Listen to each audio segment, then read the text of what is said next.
Hey everyone! Today on the plastic canvas we're speed painting some Viking Warriors from Fire and Axe, a Viking Saga.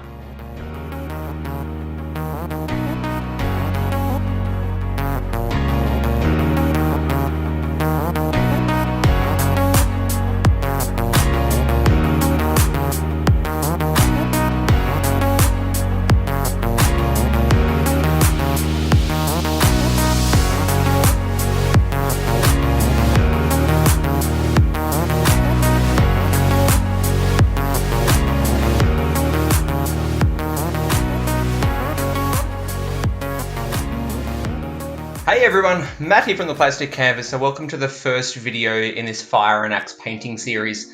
Today I'm going to be speed painting the Vikings, and these guys are used to represent the number of warriors that you're taking on your longships as you set sail and go and trade with and raid the other cities all over the map.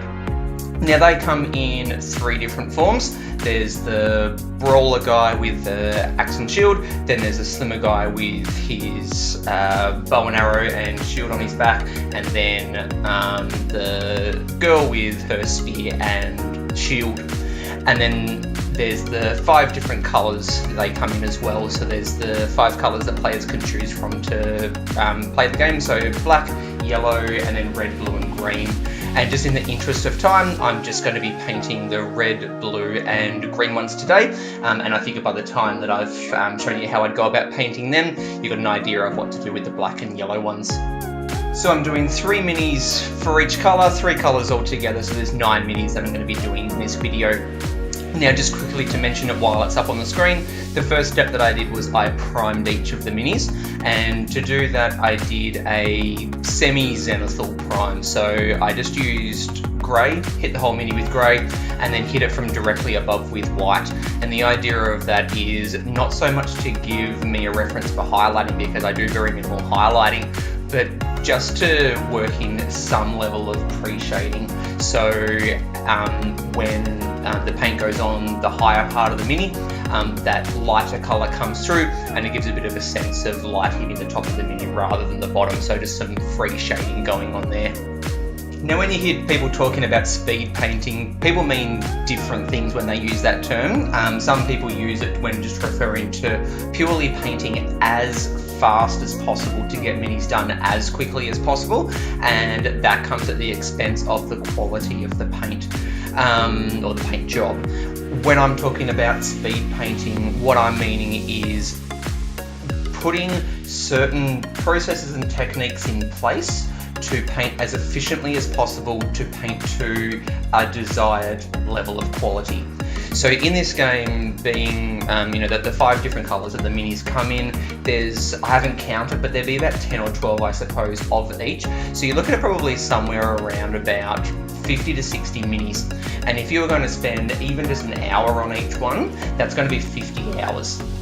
So yeah, looking to put certain processes in place just to minimise the time, but still painting to a good enough standard.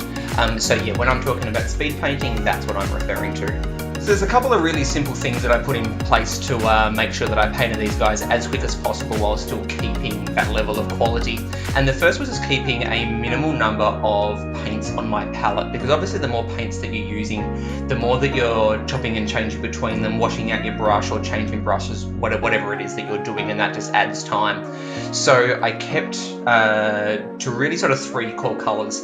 So I've got leather brown, which is the light brown, muddy brown, which is that dark brown, and then cloudy grey. And then I just reuse them in different spots on the mini. So as you can see with these guys, the bow and arrow guys, there's the leather brown is for the boots, but then also for that jerkin, I suppose it's called, that medium armour shirt kind of thing, that's the same brown. So just reusing those colours, but just keep working between mostly those 3. Just yeah, it keeps the time down as much as possible. Then the second thing is obviously painting as much as possible the same part on each mini, so that I'm not changing between colours. So I'm doing I started with all of the boots, because they were all that leather brown. So I just painted the boots on all 9, then went back and grabbed the muddy brown, did the fur bit around the top of the boots on all 9, then grabbed the cloudy grey, did the pants on all 9. So you can see just following through and not doing like a bit of brown on one guy and then a bit of grey on the next, or on one mini doing, you know, a couple of different shades of brown and grey and then moving to the next and doing those different parts again. Just one part over and over and over, and then, you know, that saves time on changing colours, but then also you get into a groove of just painting that same bit over and over and over again. For different people, different things work, but for me, that was the first process that I followed, and I think it worked really, really well. Now, in saying that, the way I'm working from one mini to another is a little bit different with these 9 than what it would be if I was painting the entire game, because I'm trying to show you the way that I differentiate in the end painted product, how I differentiate the red ones from the green ones from the blue ones. So I'm obviously working through 3 different colours in quite short succession. If I was doing this just purely to paint the game, I would do all of the red ones, then all of the green ones, and I wouldn't chop and change, because what I do is the cloak and the paint on the shield is how I differentiate those colours. So the 3 reds get a red cloak and some red on their shields, the green get green in the same places, blue get blue in the same places. So yeah, that's a slight variation just for the purpose of the video. But yeah, if I was doing it on my own, it would be grab all the red ones, but follow this same process. Do the boots on all of them, then do the pants on all of them, and then the shirts on all of them. Just keep painting that same bit over and over and over again, just so that you get into that groove and not chopping and changing between paint colours.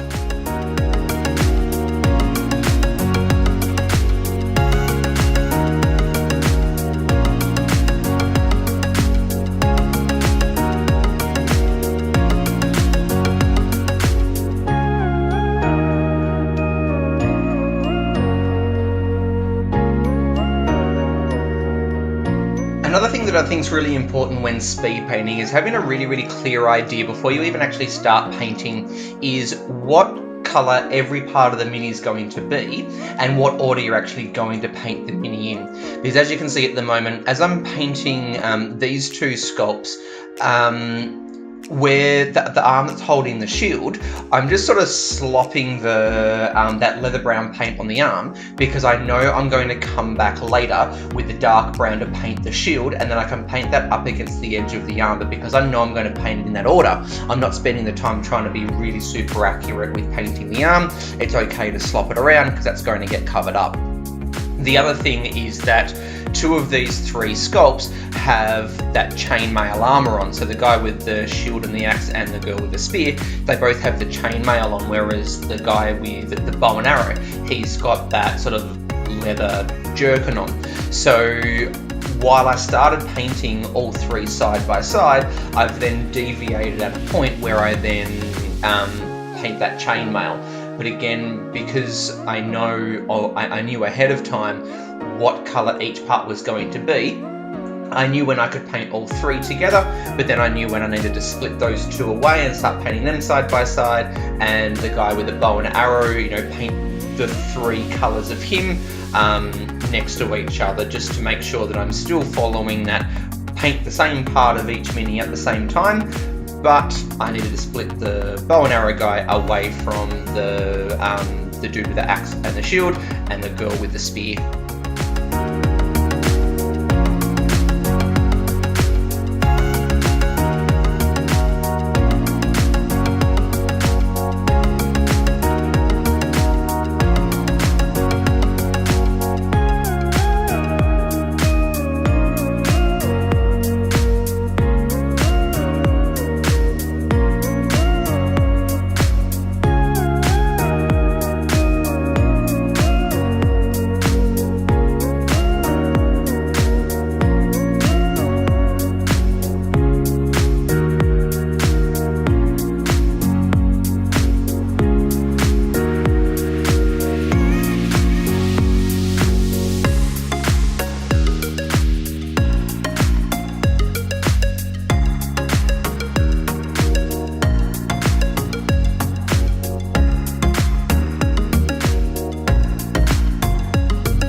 thing while painting these guys that I really had to stay mindful of and to force myself to not do was if there was a spot that I needed to go back and touch up, like say I swapped a little bit of the brown onto the grey, something like that, was just to not go back and touch it up at that time. I set myself some time a bit later on where I go back and fix up all those little things where, you know, a bit of paint from one surface got onto another, all those sorts of things, because if every single time it happens, if you stop and fix it right then and there, sure, you won't need to do it later on, but if you then need to use a different color, you've got to wash the brush, go to that different color, fix it up, then wash your brush again, go back to the paint that you're using.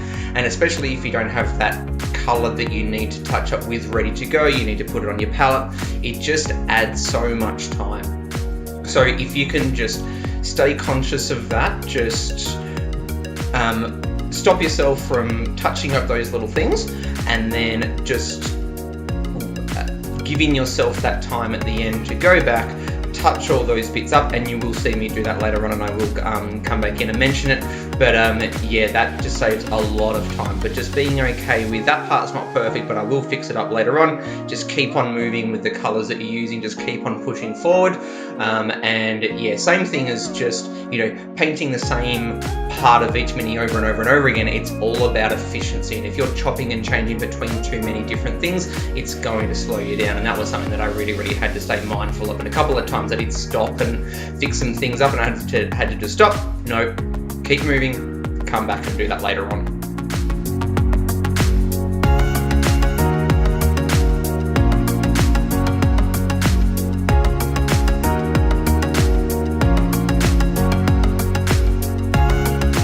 Of the three sculpts that I'm painting for this game at the moment, this one here, the bow and arrow guy, really annoyed me because I got bogged down in quite a few different things with him. The other two, the guy with the axe and the shield and the girl with the spear, pushed through them really well. I was really happy with them.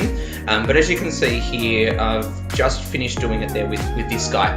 But I noticed halfway through that he's got these metal sort of forearm guards. I'm not sure what the proper name for them would be, but just things like that as I was going along, I just kept noticing these little things that I just needed to keep adding, and there seemed to be more sort of finer details on this guy, like just those little brown lines I've got to put here and there because he's got his straps over his chest for his shield, just little things like that. And yeah, I was just getting a bit annoyed with this guy.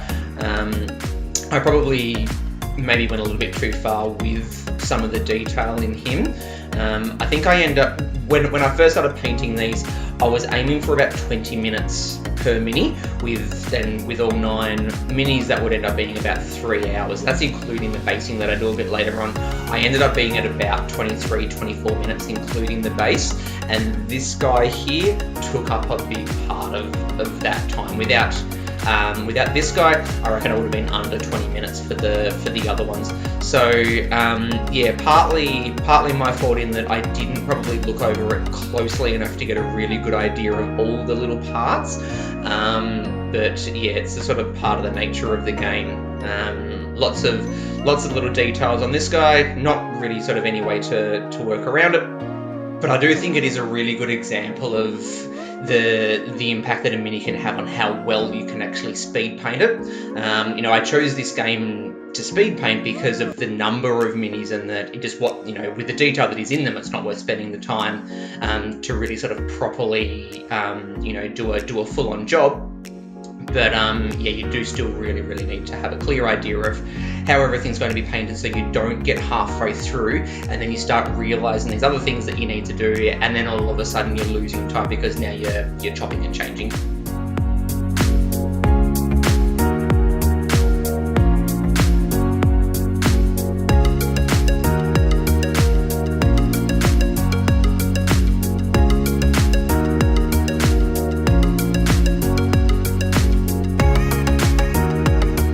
One thing I forgot to mention back at the start of the video is that if you're using this video as a bit of a guide for a process or how you can use processes to speed paint, or if you're actually painting this game yourself, every time I bring in a new mini to paint, I just flip the bottom of the base up so you can see what color that mini is going to end up being. And the reason that I did that is so that you can see the way that I'm grouping them. So that's a green one just there. I did it, I thought I held it there for long enough, but now that it's in time lapse, it's pretty quick. So I did need to hold it there for a little bit longer. But yeah, you can see the way that I'm painting, yeah, in groups of colours, but then also between the different sculpts. And so yeah, green one came in before. We'll see what colour. Then now we're onto a blue one. So even though I'm painting the exact same part in the same colour, in the same way, I was doing one that's going to end up being green just before. Now we're on to one that's going to end up being blue. So it just gives you a bit of an idea of how I'm moving between the ones that will end up being different colours while still painting the same colours in the same way.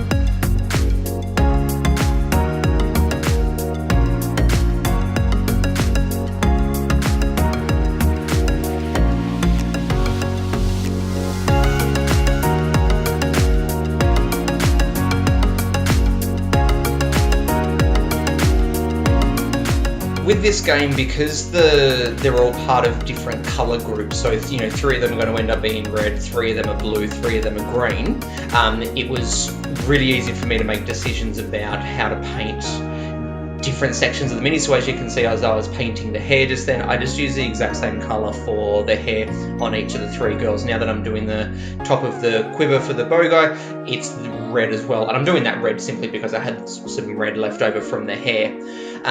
If I was painting a game like, say, something like Zombicide, which is really, really good for speed painting, there would be a little bit more variety in the colours that I'd use, just so that there wasn't such a level of uniformity across the table.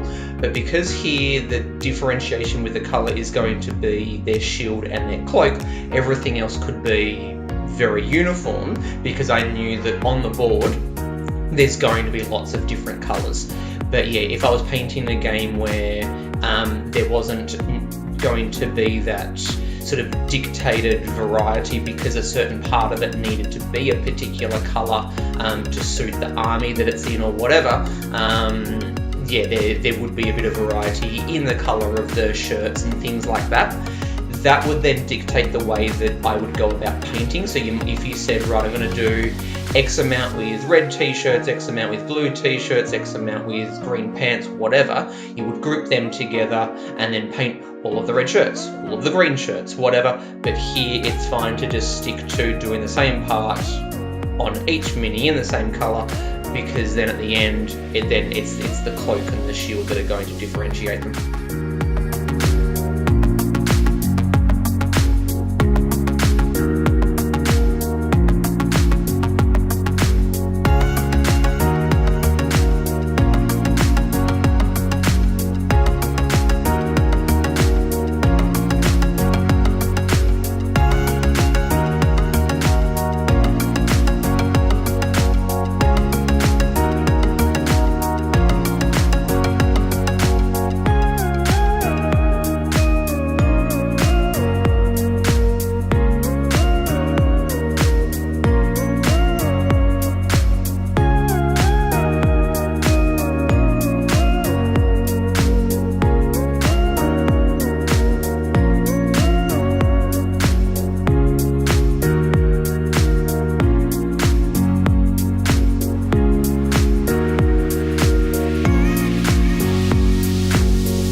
quick thing to note here, the first coat was Viper Green and the second coat is now Brilliant Green. And that's because when I did the Viper Green, I thought, geez, that looks bright for something that Vikings would have worn. I doubt they'd be out there in such a bright colour. So I dulled it down to Brilliant Green, and then the next step after all of this is to then come back with a wash, and that knocks it down further. But yeah, I changed it up there just purely so that it wasn't as bright, because it just didn't really seem to fit the Viking theme.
Okay, so here I'm putting brown down on the top of each of the bases. Now, the reason that I'm doing this is for a future time saver, because I'm going to do a little bit of basing. I'm going to put some, like a rock finish down on the base. And the idea here is that if that brown is already there and then I have any spots where the rock doesn't glue down properly or I simply miss it, there won't be the white of the base coming through. It will still look fine. Maybe there's just a bit of mud or something like that. And that does actually happen with some of the bases. There are some spots that end up not having the rocks on them, but it's fine. I didn't have to spend time to go back and then re-glue some down. So this step here worked really, really well because it was super fast to do this step, to do the painting, but the time that it saved later on by then not having to go back and glue some more rocks down to cover up the spots where it was missed. Yeah, that was a big time save there.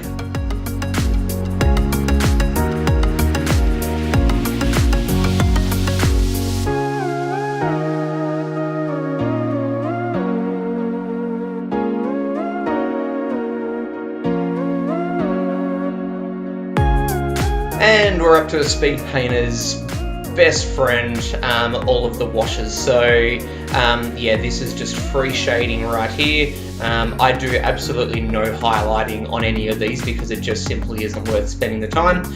But yeah, so the black wash, Nuln Oil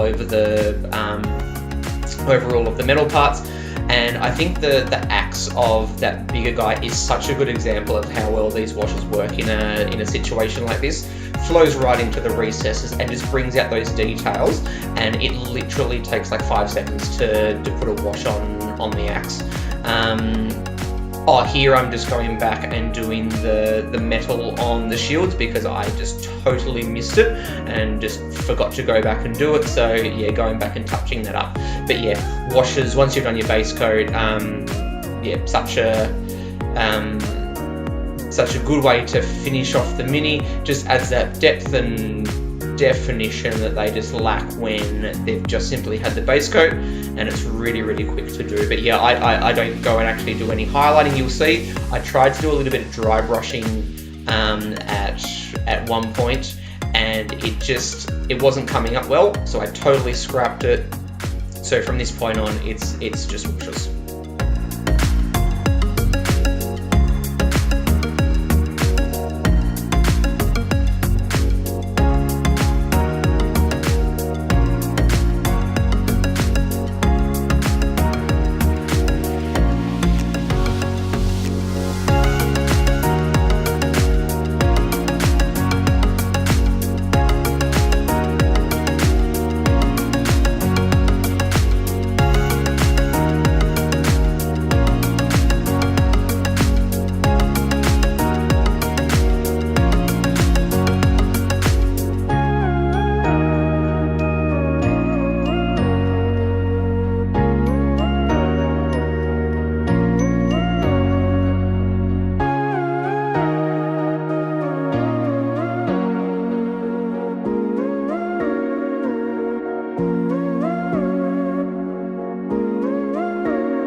Alright, so at this point the actual minis themselves are done.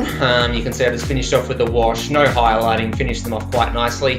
But I still felt like they were just missing something, so I thought I'd go ahead and do the base. So just simple bit of glue, then those sort of crushed rocks there, and then I just come back with some of the tufts just to add a final little element.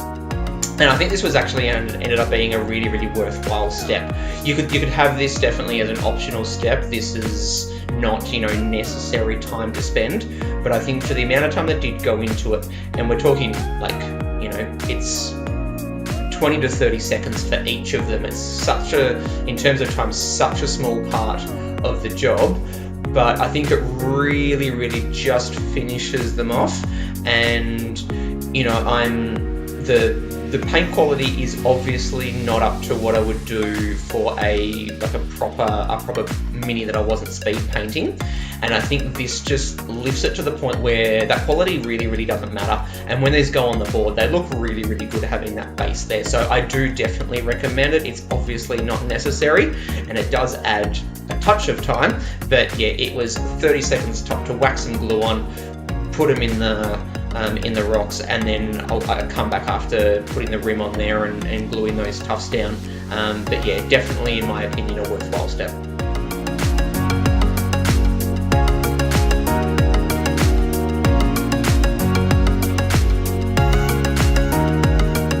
And here's where I try to do that dry brushing that I mentioned earlier on, and I think part of the reason why it didn't work is because these minis are so small, the depth of the folds in the clothes, I couldn't just clip the raised parts that went a little bit into the shaded sections, but also I was lightening the colours, and it just wasn't sort of really coming up the way that I wanted it to. It was going to be too much time, so I just scrapped it because it was looking good anyway. So yeah, so here's the last step, just putting the tufts down, and yeah, this just really sort of finishes them off nicely. I tried to vary it a little bit so they didn't look too uniform. Some got one in the front and the back, some got them on the left, some on the right, just to add a little bit of variety.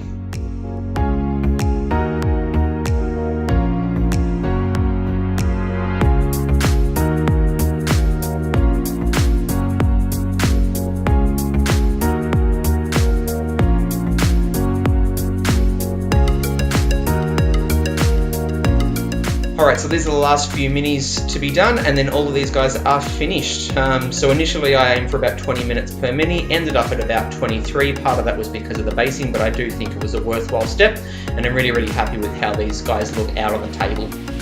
So thank you very much for spending some time watching another one of my videos. I hope you've gotten something out of this, regardless of whether you're painting this game in particular or just speed painting in general. I hope you can take some of the processes that I put in place here and use them in your own painting. But yeah, I think the thing to keep in mind is that to me, speed painting is just putting certain practices and techniques in place so that you can paint as efficiently as possible to a certain quality standard that you're after. So yeah, thanks very much for stopping by. Please leave a comment down below, something that you like, something that you think can be improved, and please do like and subscribe to keep up to date with these videos as they keep coming out. There will be a few more in this series. But with all that being said, this is Matt from the Plastic Canvas signing out. Happy painting, everyone. Cheers.